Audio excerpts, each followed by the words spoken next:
desnutrición, a ver, recordando de que cuando estamos hablando de los casos clínicos, chicos, por favor no se olviden de los 3 diagnósticos, hemos repasado.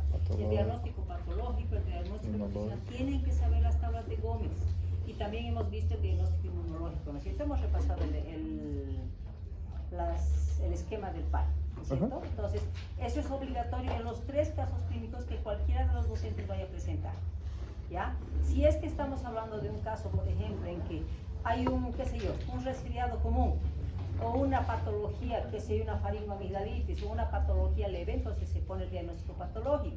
Pero no se olviden que tienen que poner diagnóstico nutricional, y si en algún momento les toca algún dato clínico de una desnutrición grave, no pueden poner desnutrición de primero o segundo grado, tiene que irse en base a lo que es el diagnóstico nutricional. Si es que hay clínica de un marasmo, un kwashiorkor, o si es un desnutrición de segundo grado, pues hasta primero y segundo grado simplemente vamos a dar el diagnóstico de desnutrición grave. Pero si encontraran algún dato de clínica, entonces ahí tienen que tipificar, ¿ya? Entonces, los 3 diagnósticos son obligatorios. También hemos dicho que cuando hagan el diagnóstico patológico, si es necesario, tienen que pedir apoyo diagnóstico, ¿no es cierto? Si necesita un hemograma, en el hemograma si es que van a determinar si hay desviación a la izquierda, a la derecha, si es proceso viral o bacteriano. Luego si necesitan tal vez una radiografía, tal vez un urocultivo, tal vez un hemocultivo, no sé pues qué casos clínicos se les va a dar, pero siempre pongan el apoyo diagnóstico con la interpretación del apoyo diagnóstico. Si es un hemograma, voy a encontrar que si hay desviación a la derecha, izquierda. Si es una radiografía, voy a encontrar esta imagen, etcétera, etcétera, ¿sí? Entonces, tienen que respaldar. Ya hemos dicho, ¿no? ¿Cuándo van a ustedes determinar el apoyo del componente teórico, o sea, argumento teórico se llama, ¿no es cierto? Entonces hemos dicho, van a subrayar en su anamnesis y van a subrayar en su examen físico, decir, esto tengo para la anamnesis, esto tengo para el examen físico, para llegar al diagnóstico. Entonces, es importante considerar no solamente el diagnóstico patológico, sino también se les va a pedir ese argumento teórico para considerar ya la posibilidad de diagnóstico, ¿sí? Entonces, ya se les ha explicado, son 3 casos clínicos, y se va a tomar en el mismo día del examen, se les va a dar más tiempo, obviamente, entonces va a estar parte del examen para su nota del examen y parte de los 3 casos clínicos que se les va a dar, ¿sí? Cada caso clínico tiene un valor de 10 puntos, por si acaso, ¿no es cierto? Y hemos dicho 20 puntos en lo que va a ser la presentación de la actualización del PAI, ¿no es cierto? En todas las materias. Bueno, continuando con lo que es la consecuencia, vamos a hablar de una mala alimentación, es la anemia, ¿no es cierto?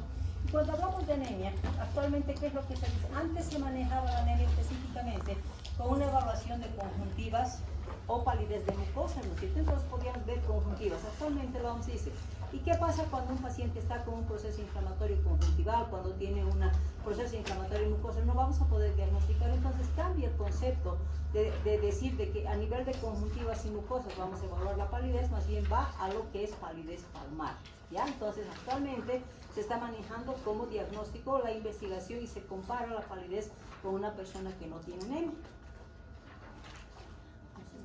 Entonces, cuando hablamos de anemia, ¿de dónde viene esa palabra de anemia? Viene de un griego, ¿no es cierto? Como sabemos que la anemia se va a considerar, primero, puede ser disminución del componente hemático, puede ser disminución del tamaño de los eritrocitos, puede ser pigmentación disminuida en los eritrocitos. Entonces los griegos, ¿qué dicen? Le dan el término de anemia por algo que significa en origen griego sin sangre, como si no tuviera sangre el niño, ¿no es cierto? Y si estamos hablando de los 2 elementos principales que se van a evaluar en la anemia, ¿qué es lo que se va a modificar cuando un niño tiene anemia? Los 2 elementos básicos. ¿Cómo están los eritrocitos? Y cómo están pigmentados los eritrocitos, ¿no es cierto? O sea, la anemia se va a evaluar principalmente en el grado de despigmentación que se tenga a nivel de los glóbulos rojos, ¿no es cierto? Entonces, el primer componente se dice que para que un niño tenga anemia tiene que tener obligadamente una disminución de la concentración de hemoglobina, obligado, ¿no es cierto? ¿Y cómo se determina? Solamente será la hemoglobina, también va a estar en relación de la masa eritrocitaria, ¿no es cierto? Y se dice que se va a diagnosticar ya una anemia cuando va a bajar menos de 2 desviaciones estándar. Entonces, el primer parámetro que tenemos que considerar es la disminución de la hemoglobina. Cuando hablamos de la masa eritrocitaria, ¿cuál es el valor que me permite evaluar la masa eritrocitaria en cantidad y en tamaño? ¿Cómo se mide? Si la hemoglobina evalúa la pigmentación que tiene el eritrocito, ¿cuál es el elemento que me va a permitir evaluar el tamaño y la cantidad de eritrocitos? Es el hematocrito, ¿no es cierto? El hematocrito que me va a dar la relación de la masa eritrocitaria en sí, es el parámetro que define cuando estamos hablando de un hematocrito, ¿no es cierto? Después vamos a ver. Entonces, El primer parámetro va a ser la hemoglobina. ¿En base a qué se mide la hemoglobina? En base a gramos decilitro, ¿no es cierto? Y cuando estamos hablando de la anemia, ¿cuál es el primer factor que va a hacer que un niño tenga anemia? La deficiencia en la alimentación, deficiencia de hierro. Por eso se considera como primera causa de anemia en los niños la deficiencia del aporte de hierro, generalmente por la alimentación, pero no es la única causa. Existen otras patologías que están relacionadas también a ese desgaste de hemoglobina y tamaño de los eritrocitos, por ejemplo una parasitosis, ¿no es cierto?, que está condicionada para producir una anemia, ¿no es cierto? Entonces hablamos de patologías que pueden considerarse como factor de descompensación la anemia, como hemos hablado de la desnutrición, ¿no es cierto? La desnutrición hemos dicho que va a conllevar un estado de anemia. Entonces, de la misma manera aquí vamos a considerar primero de que no tenga la alimentación adecuada y otra que hay una patología que está desencadenando esa posibilidad de presencia de anemia. Y cuando ya consideramos la diferencia de lo que es la hemoglobina y el hematocrito, ¿la hemoglobina qué es? Simplemente es una proteína que está compuesto por dos elementos, el grupo hemo y la globina, ¿no es cierto? Por eso le han dado el nombre de hemoglobina. ¿Cuál es la función principal de la hemoglobina? Porque la globina no me interesa, el grupo hemo me interesa. Transporte de oxígeno. Transporte de oxígeno. Entonces los glóbulos rojos a través de la hemoglobina van a ser los responsables de llevar de los pulmones el oxígeno al resto de tejidos. Y este eritrocito con la hemoglobina también va a ser responsable de recoger el dióxido de carbono y llevar hacia los pulmones para depositar ese dióxido de carbono para que se haga ese intercambio gaseoso. Entonces, tiene dos funciones, oxigenar y quitarle el dióxido de carbono para llevar a los pulmones, ¿no es cierto?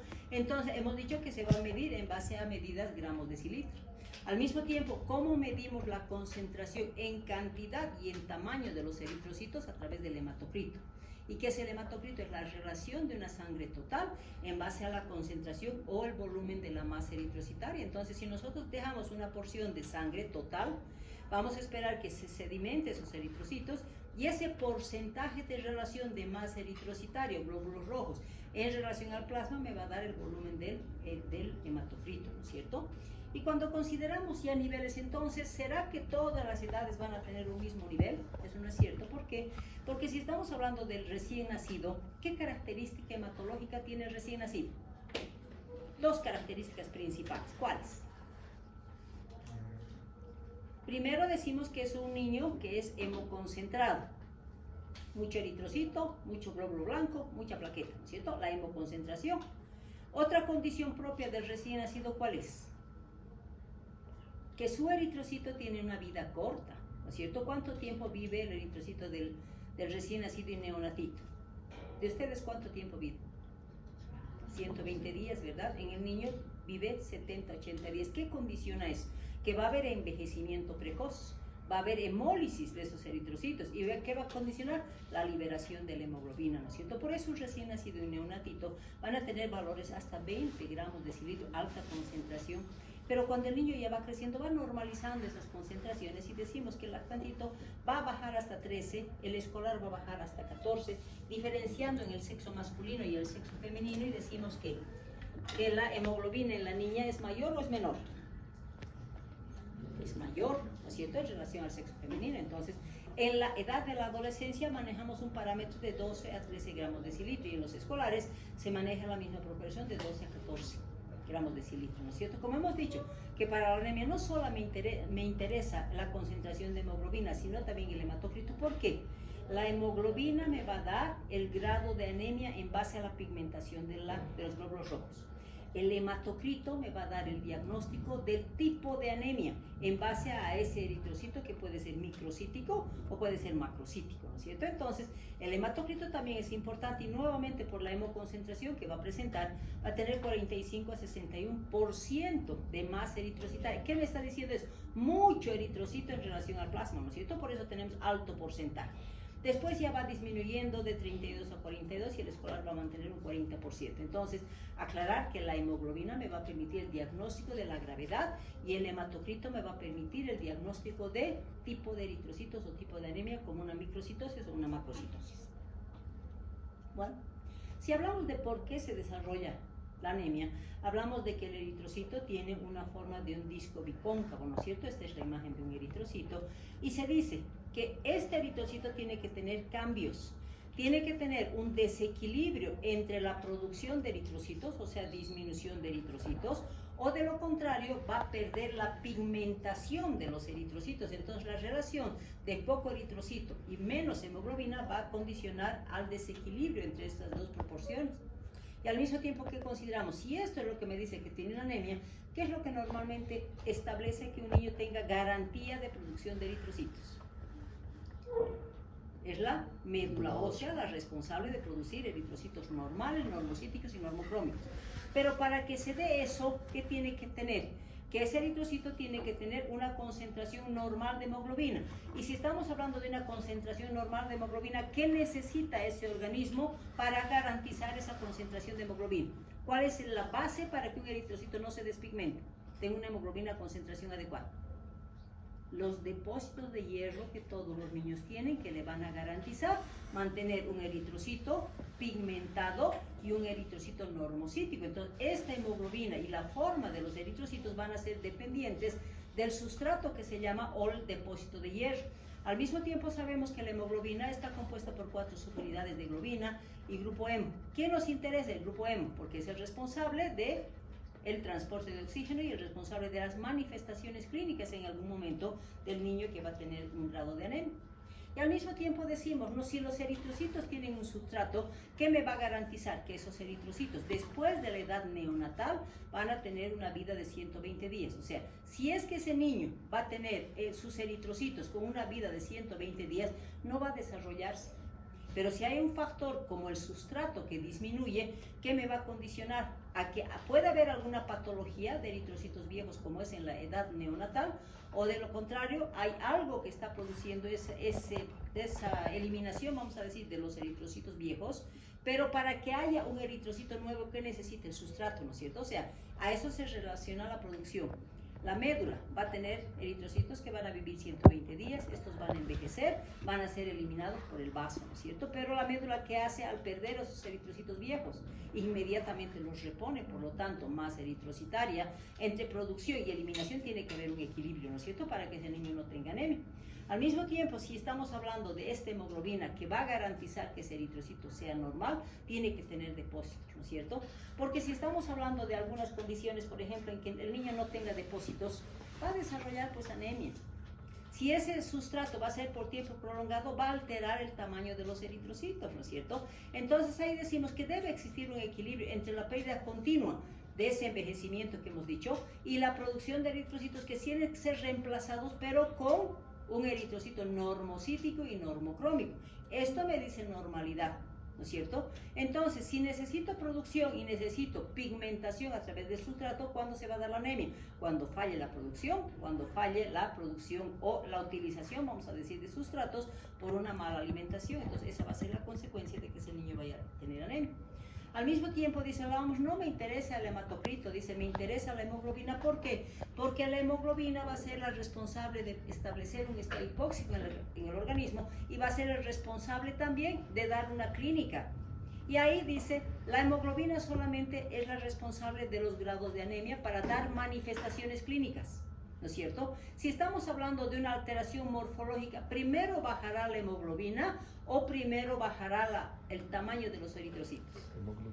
Primero siempre, por eso la OMS dice, ¿no? La hemoglobina es lo primero, porque la hemoglobina es la responsable del transporte de oxígeno. Después, si es que ese eritrocito está con hipopigmentación, ¿qué va a pasar? Tiene que empezar, yo los llamo a los eritrocitos microcíticos desnutridos, se tiene que acostumbrar a vivir con una pigmentación baja y al mismo tiempo se tiene que empezar a atrofiar ese eritrocito para dar la microcitosis, que es la característica. Entonces ahí decimos, ¿cuándo vamos a hablar de una anemia leve? Cuando esa hemoglobina esté entre 10 y 11.5. Moderada, vamos a decir, cuando tenga de 8 a 9.9. Y cuando estamos hablando de una anemia grave, menor de 7 gramos decilitro. ¿Por qué es importante eso? Porque esto me va a decir gravedad, esto me va a decir tiempo de tratamiento para los controles secuenciales. Entonces, cuando ya estamos considerando la clasificación, si bien la OMS me dice, vamos a clasificar en base a la hemoglobina, que es la clasificación más importante. ¿Por qué? Porque es la condición de manifestación clínica. La otra clasificación que determinan los otros autores dice, no, hay que hacer también clasificación por morfología. ¿Qué significa? Tamaño de eritrocitos, ¿cierto? ¿Y cuál es el valor del hemograma que me puede medir ese valor que me está determinando tamaño de eritrocitos? El volumen corpuscular medio.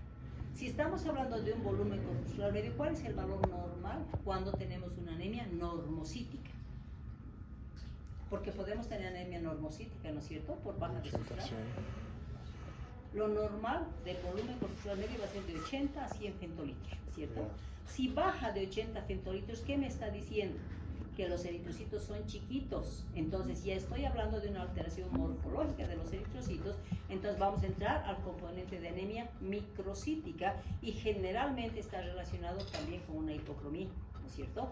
Pero ahí entra, ¿no?, el otro parámetro. ¿Y qué pasa si el volumen corpuscular está mayor de 100 femtolitros? Ahí entra el componente de eritrocitos grandes. Y estamos hablando de qué tipo de anemia si tengo eritrocitos grandes. Macrocítica. La macrocítica, ¿no es cierto? ¿Y cuál es la causa? ¿Será la deficiencia de hierro la que va a producir esa disminución o ese aumento de tamaño? ¿O cuál es el componente básico para que ese eritrocito sea grande? Es la deficiencia de B12 y ácido fólico, ¿no es cierto? Entonces, y en pediatría, pues no vamos a considerar muy frecuente esto. Va a haber un agente o una causa específica para que vaya a desarrollar una anemia macrocítica o megaloblástica. ¿Cuál es el agente que produce este tipo de anemia? Alguien que se lo consume toda la B12 del organismo. Cuando el niño come, se lo consume. ¿Cuál es el parásito que desencadena una anemia megaloblástica? Hablamos de parasitosis. ¿Cuál es? A ver, ¿quién dice? ¿Cuál es el parásito que dentro de su necesidad biológica consume todo lo que es B12 del organismo y por eso el niño va a desarrollar una anemia megaloblástica? No es la Giardia lambda, No, la Giardia.